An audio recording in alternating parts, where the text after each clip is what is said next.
Mes chers frères et sœurs, paix et bien dans le nom de notre Seigneur Jésus-Christ. Une seule chose je nous propose aujourd'hui pour notre méditation. Chaque anniversaire de naissance est un sursis de vie que Dieu te donne.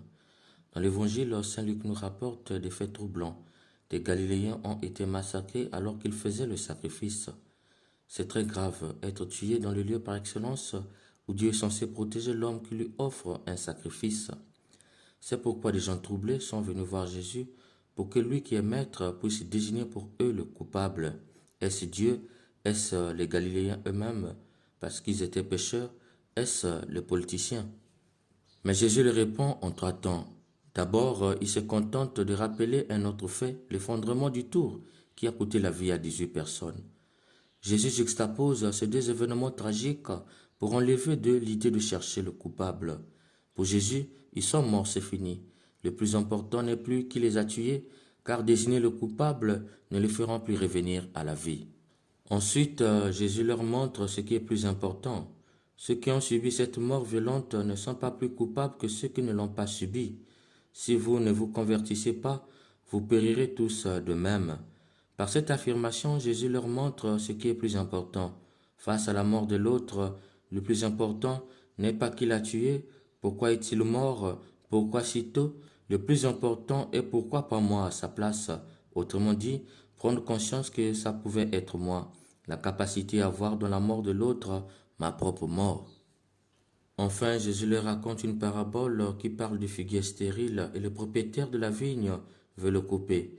Mais les vignerons lui demandent un peu de temps pour qu'il puisse prendre soin du figuier afin de l'amener à produire des fruits. Le figuier c'est eux, la terre où ils sont plantés c'est le temple, le propriétaire c'est le Père, les vignerons c'est l'Esprit Saint qui plaide pour eux et veut prendre soin d'eux par la parole qui est Jésus-Christ sémée dans leur cœur. Jésus leur montre par cette parabole que célébrer la vie par un anniversaire de naissance n'est en fait qu'un sursis que Dieu leur donne, un temps que l'Esprit Saint plaide pour que Dieu le Père lui laisse achever l'œuvre du Christ en eux. Car à côté, pendant qu'on pleurait les Galiléens, il y a ceux qui célébraient la vie.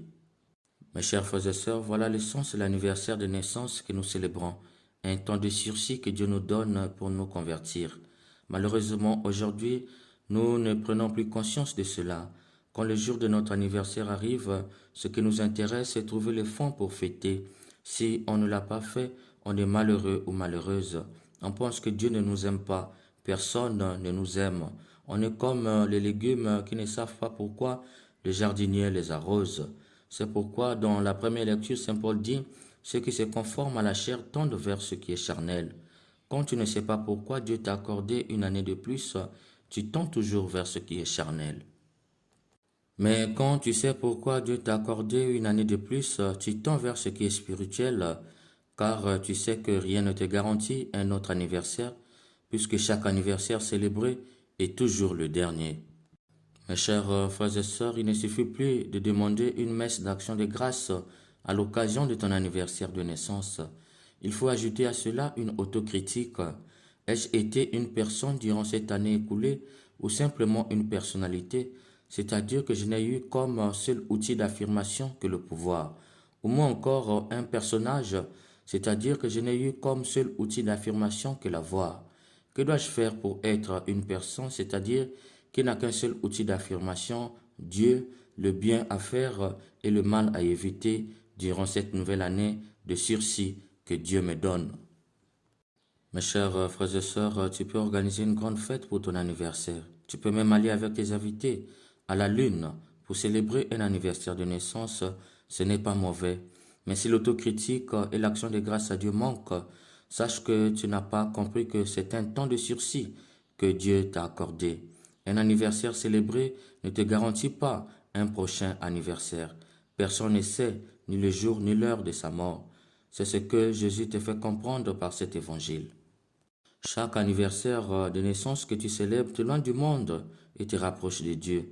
Seras-tu prêt quand viendra l'heure de ta mort? Sais-tu si c'est par maladie ou par accident ou par meurtre ou par mort naturelle? Que l'idée de la fête ne te fasse pas oublier l'essentiel, te préparer pour partir vers Dieu en évitant le mal et en faisant le bien. C'est pourquoi Jésus dit dans l'évangile, Maître, laisse-le encore cette année. Oui, chaque anniversaire est vraiment un bonus que Dieu t'accorde. C'est pourquoi, si tu te souviens qu'il y a quelqu'un que tu as eu à blesser, va lui demander pardon. S'il y a le mal que tu as eu à faire aux gens, va réparer cela par le bien. N'oublie jamais que c'est un temps de sursis qui t'est accordé. Car beaucoup des enfants étaient nés avec toi ce jour-là, mais nombreux ne sont plus là. Pourquoi ils n'ont pas vieilli? Pourquoi sont-ils morts tôt? Jésus te dit, ce n'est pas l'essentiel. Accueille avec joie ces temps de sursis que le ciel te donne comme cadeau pour te préparer. Que chaque mort à laquelle tu assistes te pousse à faire davantage le bien. Que chaque anniversaire que tu célèbres te pousse à te réconcilier avec Dieu, avec les autres et avec toi-même. Amen. Au Seigneur, je remets ma vie. En tes mains, vois notre misère, notre